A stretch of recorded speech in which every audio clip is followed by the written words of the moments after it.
merci à vous d'être là. C'est une joie de se retrouver. Puis ça fait penser à plein de bons souvenirs de ce parcours qu'on a passé ensemble, qu'on a vécu ensemble. Merci au Père Didier. Et puis au Père Marc aussi, avec qui on avait commencé cela au point de départ. Donc beaucoup de joie. J'aimerais justement revenir un peu sur l'origine du parcours avant de parler un tout petit peu du thème qui est « Heureux celui qui lit ce livre ». Mais en fait, ça remonte pour moi loin, c'est-à-dire je vivais aux États-Unis à cette époque-là, et j'étais fasciné de la manière dont ce qu'on appelle les preachers là-bas, les prédicateurs américains évangéliques, utilisaient la parole de Dieu.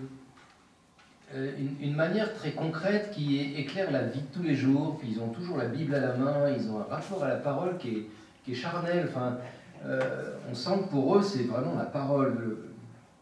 Et je me disais, moi j'ai une lecture plus cérébrale, je cogite sur la parole, je sens pas ce même rapport pratiquement physique avec la parole.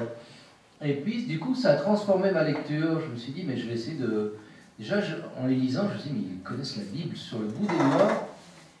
Et je me suis dit, mais en fait, est-ce que je l'ai déjà lu en entier, d'un bout à l'autre? Alors, par petits bouts, je me suis dit certainement, mais pour en être sûr, je me suis dit, mais je vais quand même m'assurer qu'au moins une fois dans ma vie, j'ai lu la Bible de la première page à la dernière.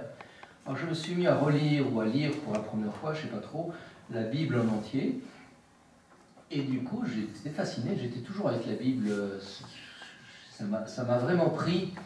Et puis un jour, j'ai organisé un petit pèlerinage en Terre Sainte avec des jeunes pros. Et puis il y avait une pause, il y avait un temps à caser. Et je dis, bah, je vous propose de vous faire un petit topo sur la Bible en 1 heure. Et puis ils ont été super enthousiastes. Et ceux qui m'ont donné l'idée, ils me disent, mais il faut continuer cette histoire là, c'est trop passionnant. Est-ce que vous ne pourriez pas, après le pèlerinage, vous organiser à Troussure un week-end, et puis on a cherché un titre, on s'est dit, ah oui, toute la Bible en un week-end. On est parti là-dessus, et on a titré ça, toute la Bible en un week-end. Et Hervé a suivi ce week-end à Troussure, et lui, il était dans un autre, je parle pour toi, mais il était dans une autre interrogation. Ici, il avait participé en tant que membre de l'EAP à l'élaboration des cours alpha, en tout cas. Et puis, il sentait qu'après les cours alpha, les gens sont enthousiastes. Et puis, qu'est-ce que vous nous proposez derrière? D'être serviteur du prochain cours alpha. Mais ça peut marcher une fois, mais après, un peu tendance à s'essouffler. On cherchait, Hervé est en interrogation sur what next? Qu'est-ce qu'on va faire derrière? Et puis, quand il a suivi ce week-end à Troussure, il a aimé. Et puis il s'est dit, ah, moi je vais en faire un parcours. Moi j'étais le premier surpris. Il a organisé un parcours à partir du petit week-end que j'avais donné, en faisant moi j'avais fait 8 heures de cours, lui il en a fait un parcours de Noël à Pâques. Alors c'est né comme ça en fait. Et puis bah, ça a été, on a commencé à le vivre, on a inventé un parcours pour l'année suivante, etc. Donc l'origine c'est ça. Puis ça aboutit aujourd'hui à un livre, parce qu'on s'est dit, tiens, bah, ça a bien marché, puis ça peut aider d'autres, alors pourquoi pas en proposer ce parcours pour d'autres, et puis ou pour les petits groupes, ou pour certains qui voudraient se faire soi-même une petite retraite, parce qu'on s'est aperçu, et peut-être après ce tout petit topo, hein, je vais parler un quart d'heure, 20 minutes, ce sera l'occasion peut-être aussi de partager des souvenirs, qu'est-ce que ça a éveillé en vous, dans votre lecture de la Bible, etc. Moi, ce qui est venu en tête en pensant à cette manière de célébrer ensemble ces années qu'on a vécues, c'est cette phrase qu'on trouve au début de l'Apocalypse, « Heureux celui qui lit ce livre ». Alors, on le trouve au début de l'Apocalypse, mais en fait, on pourrait le trouver au début des 72 livres qui précèdent. Heureux celui qui lit la Genèse, heureux celui qui lit l'Exode, heureux celui qui lit le Lévitique, heureux celui qui lit les Nombres, heureux celui qui lit le Deutéronome, et même le Deutéronome peut rendre heureux. C'est pas évident, hein, pas en première lecture peut-être. Mais ça devrait en fait être le sous-titre de... On devrait vendre les Bibles comme ça, oui. Titre, la Bible, sous-titre, heureux celui qui lit ce livre. On pourrait publier des Bibles comme ça. Et alors c'est la question qu'on pourrait se poser, je voudrais juste ce soir l'évoquer. pourquoi, en fait, la Bible rendrait-elle heureux? Alors, pour répondre à cette question, je vais juste rapporter une petite anecdote d'un des plus grands théologiens du XXe siècle, Karl Barth. Karl Barth, théologien protestant, qui est une puissance colossale au point de vue intellectuel et au point de vue de la théologie, et qui a fait une conférence à Chicago en 1962. Et à la fin de la conférence, il y a souvent des questions, est-ce qu'il y a des questions dans l'assemblée, dans le public, etc. Quelqu'un a posé la question comme ça, il dit: Dr Barth, est-ce que vous pourriez résumer votre théologie en une phrase? Et alors, je ne sais pas si vous voyez, Karl Barth, c'est 20 volumes, des grands volumes comme ça, on l'a à Genève, ça fait à peu près 70 cm de large, c'est résumé en une phrase. Il a dit: oui, je peux. Et je vais le faire à partir d'une chanson que j'ai apprise sur les genoux de ma mère. Et c'était Jesus loves me, this I know, for the Bible tells me so. Jésus m'aime, et cela je le sais, parce que la Bible me le dit. Et voilà, ça résume toute ma théologie. Et je trouvais ça assez génial. C'est pas parce que ma mère me l'a dit, c'est pas parce que le pasteur me l'a dit, c'est pas même parce que mon cœur me l'a dit, c'est parce que la Bible me le dit. Et en fait, je crois que c'est ça qui est le message clé de la Bible qui peut nous rendre heureux. Parce qu'on a tous besoin de savoir si on est aimé ou pas, en fait. C'est la conversion de Saint Paul: il m'a aimé et s'est livré pour moi. Quand Saint Paul dit ça dans l'Épître aux Galates, ça résume tout Saint Paul. Pourquoi il s'est converti alors qu'il torturait les chrétiens, qu'il les haïssait? Il m'a aimé et s'est livré pour moi. Ça, c'est la grande découverte de Saint Paul. Et c'est pas il nous a aimés, c'est pas en général il aime l'humanité. Il fait l'expérience qu'il est aimé personnellement par Jésus. Et là, il a toute la vie de Saint Paul à chavirer. Parce qu'au fond, on a tous cette question, mais est-ce que c'est pas Benoît XVI qui disait ça? J'aime beaucoup cette phrase. Il dit: l'homme est cet être tout à fait particulier qui a besoin pour exister non seulement de la naissance physique, mais encore d'une approbation. Tu existes, ok. Est-il bon que tu existes? Et en fait, tous, inconsciemment, on en doute. Est-il vraiment bon que j'existe? Et qui pourra répondre à cette question? Papa, maman, bien sûr, mais ils sont jugés partis. Est-ce que c'est vraiment bon que j'existe? Et si tout d'un coup Dieu me dit: c'est tellement bon que j'existe, que tu existes, que j'ai donné mon propre fils pour toi, il est mort sur la croix pour toi, alors quelqu'un atteste, j'ai une approbation. J'ai vraiment une approbation. Toute l'histoire de la Bible, finalement, répond à cette question: est-il bon que j'existe? Oui, il est tellement bon que tu existes que j'ai livré mon fils pour toi. Donc c'est un peu ça, heureux celui qui se livre, parce qu'il va être réassuré dans ce fait qu'il est bon qu'il existe. On pourrait reprendre toute la Bible pour essayer de trouver ça, le thème justement de l'amour de Dieu pour nous, dans chaque livre de la Bible. Mais je vais ce soir juste en prendre une déclaration d'amour de Dieu dans la Bible. C'est Isaïe 43. Et maintenant, ainsi parle le Seigneur. Celui qui t'a créé, Jacob, à la place de Jacob, vous pouvez dire moi, Celui qui t'a créé, Jacob, qui t'a modelé, Israël. Ne crains pas, car je t'ai racheté, je t'ai appelé par ton nom, tu es à moi.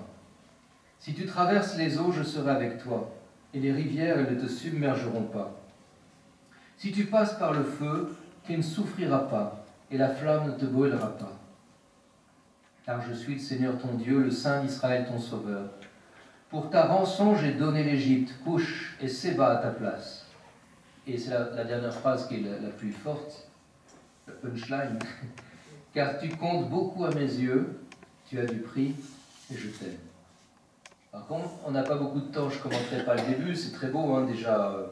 Ne crains pas, je t'ai racheté, je te connais par ton nom, j'ai laissé pour toi l'Égypte, qui était beaucoup plus grand que ce petit peuple d'Hébreux. Je n'ai pas tenu compte de l'Égypte, c'était toi que j'aimais. Et puis ça se termine, car tu comptes beaucoup à mes yeux, tu as du prix, je t'aime. 3 choses. Tu es précieux à mes yeux. Voilà. Pour savoir s'il est bon que j'existe, est-ce que je suis précieux aux yeux de quelqu'un? Ici-bas, c'est pas toujours évident. Et puis surtout à nos propres yeux, on se déprécie beaucoup. on a des fois une vraie question, est-ce que je suis précieux à mes propres yeux ou est-ce que je me prends moi-même pour rien, en fait, je me sens nul, etc. Et là, c'est Dieu lui-même qui dit, tu es précieux. À mes yeux, en plus, il rajoute. Parce que nous, on peut se tromper. Il y a une émission que regarde ma maman, là, en ce moment, ça s'appelle, vous savez, l'après-midi, les gens apportent des objets. Oui. Comment ça s'appelle, ça? Tout le monde a quelque chose à vendre, non? Ouais, c'est un truc comme ça, les gens apportent des objets. Et alors, moi j'ai regardé ça avec maman il n'y a pas plus tard qu'hier. Et puis, on voit les gens qui apportent des objets, je me dis, ah ça doit valoir vachement. Puis le spécialiste, il regarde, je dis, ouais, non, en fait, c'est un vase, mais c'est pas vraiment, il y a une signature, mais ça doit être indicible, ça peut pas être possible. Et donc, il met une enchère très faible. Alors moi je pensais, ou alors des fois l'inverse, on se dit ça c'est un objet, ou très... Puis en fait, non, ça vaut très cher. Et je trouve ça très intéressant, c'est-à-dire que tu es précieux à mes yeux. En fait, c'est l'expert qui sait ce qui est précieux. Et quand c'est Dieu lui-même qui dit tu es précieux, il sait de quoi il parle.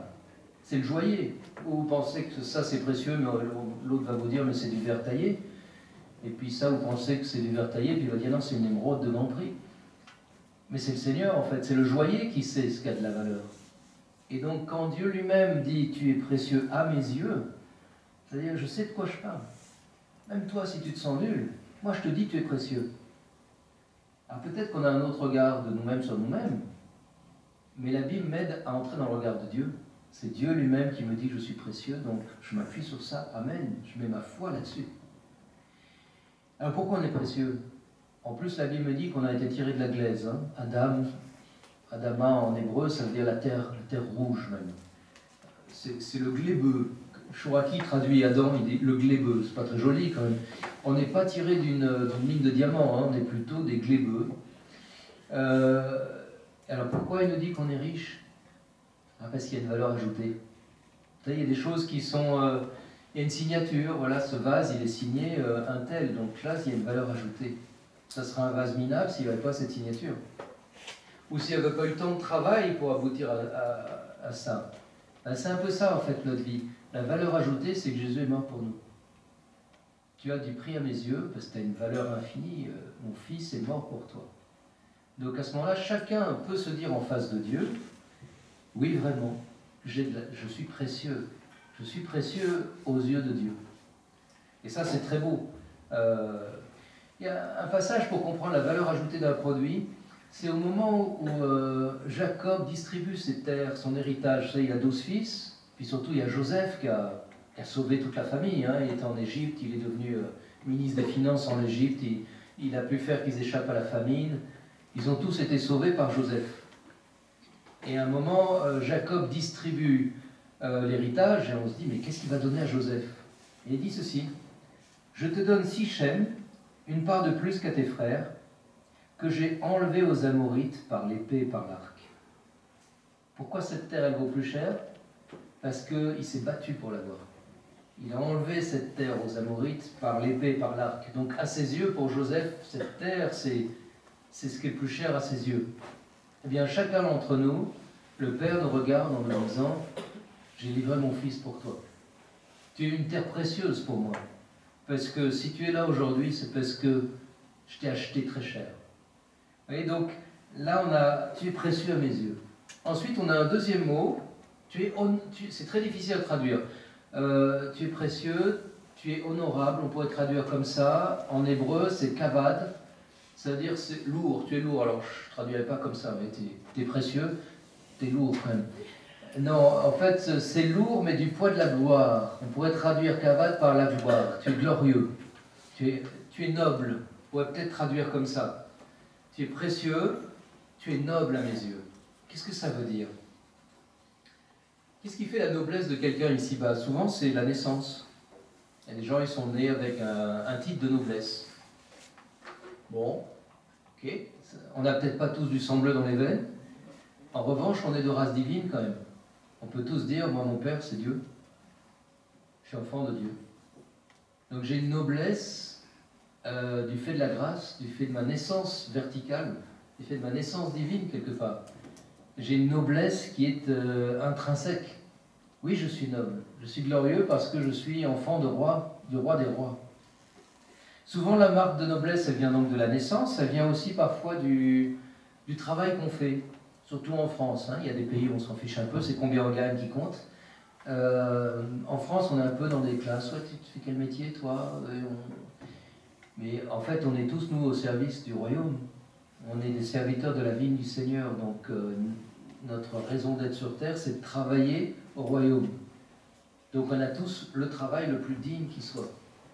Donc, on a tous, par le fait même, une espèce de noblesse inhérente à notre nature graciée, et puis à notre vocation de travailler pour le règne de Dieu, qui nous donne quand même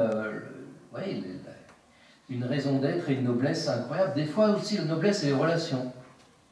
Si quelqu'un vous disait, tu sais, moi, le pape François, c'est un peu un ami pour moi, on se connaît très bien, tout ça, vous dites, c'est pas n'importe qui, il est l'ami du pape François quand même. Et nous, on est l'ami de Jésus. C'est pas mal, c'est bien, t'es l'ami du pape François, moi je suis l'ami de Jésus. Donc aussi, on a une noblesse qui est liée aux relations. Jésus nous dit, je ne vous appelle plus serviteur, mais ami. Donc, c'est incroyable de se dire, mais donc je suis à son service, je suis son disciple, mais je suis aussi son ami, je suis l'enfant du Père. Waouh! C'est vrai que ça rebooste un petit peu et ça rend heureux quand on essaye de comprendre ça et de se dire, mais alors ce qu'il dit à son peuple en Isaïe 43, c'est vrai de moi aussi. Ah oui, tu peux aussi l'appliquer à toi. Et puis finalement, il termine par une véritable déclaration d'amour. Tu es précieux, tu es honorable et je t'aime.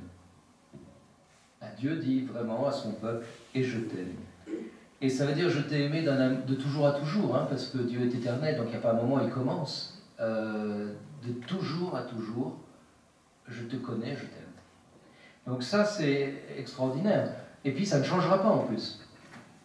Ça, c'est une bonne chose à comprendre aussi. Dans Malachie, le dernier des prophètes dans l'Ancien Testament, ça commence comme ça, je suis Dieu et je ne change pas. Ego sum Deus et non mutor. Je suis Dieu et je ne change pas. Donc son amour ne va pas changer. Ça c'est génial, parce que des fois on est des pauvres pécheurs, on se dit mais après ce que j'ai dit, ou après ce que j'ai pas fait, parce qu'il fallait que je sois là, je n'ai pas été là par l'acheter, ou après ce que j'ai fait, Dieu doit moins m'aimer, il doit même m'avoir en horreur. En fait c'est métaphysiquement impossible. Il ne peut pas aimer moins. Il n'y a pas de plus et moins dans l'infini. En mathématiques, on a au moins compris ça. Ça ne se soustrait pas, ça ne s'additionne pas l'infini. Si Dieu a un amour infini, eh ben, il n'y a pas un moment où il m'aimerait moins qu'avant. Même si j'ai fait des choses pas bonnes, ou j'ai omis de faire des choses bonnes, de toute façon, son amour est engagé à l'infini. Donc, tu as du prix à mes yeux, tu es noble, et je t'aime. Vous voyez comme la Bible peut déjà nous donner un grand boost pour dire, mais alors, si c'est vrai, c'est merveilleux. Heureux celui qui lit ce livre, heureux celui qui lit cette prophétie, cette déclaration d'amour d'Isaïe 43. Alors, si vous regardez la fin du chapitre, on voit une lamentation de Dieu. C'est-à-dire que normalement, quand quelqu'un me dit que je t'aime, je dois répondre. Si vous lui dites, oui, moi aussi, je m'aime. Pas génial comme réponse. Ouais, je t'aime, t'as raison, moi aussi. Oui. Je m'aime bien aussi, t'as bon goût. Ouais, c'est un peu décevant comme réponse, c'est pas génial. Normalement, je t'aime appelle moi aussi, je t'aime. Ça appelle une réponse, et en fait, la Bible, c'est toujours pour entrer en dialogue avec Dieu. S'il dit ça à son peuple, c'est pour que le peuple réponde. Et c'est pour ça qu'à la fin, il y a une lamentation de Dieu. À la fin, il y a comme une lamentation de Dieu. Je t'ai dit que je t'aime, et toi, tu ne m'as pas invoqué, Jacob. Oui, tu t'es lassé de moi, Israël. Tu ne m'as pas apporté d'agneau en holocauste. Tu ne m'as pas honoré par tes sacrifices. Je ne t'ai pas servi à des oblations. Je ne t'ai pas laissé en exigeant de l'encens. Pour moi, tu n'as pas acquis de roseau à prix d'argent. Tu ne m'as pas rassasié de la graisse de tes sacrifices. Par tes péchés, tu as fait de moi un esclave. Tu m'as lassé par tes fautes. Et c'est presque l'inverse de ce qu'on vient de lire. Premier contraste. D'abord, il disait « Je t'ai appelé par ton nom ». Et là, à la fin du chapitre, il dit « Tu ne m'as pas appelé ». Moi, Moi, je t'ai appelé par ton nom, toi, tu ne m'as pas appelé. Deuxième contraste. Si tu traverses les eaux, je serai avec toi et les rivières ne te submergeront pas. Si tu passes par le feu, tu ne souffriras pas et la flamme ne te brûlera pas, car je suis le Seigneur ton Dieu, le Saint d'Israël, ton Sauveur.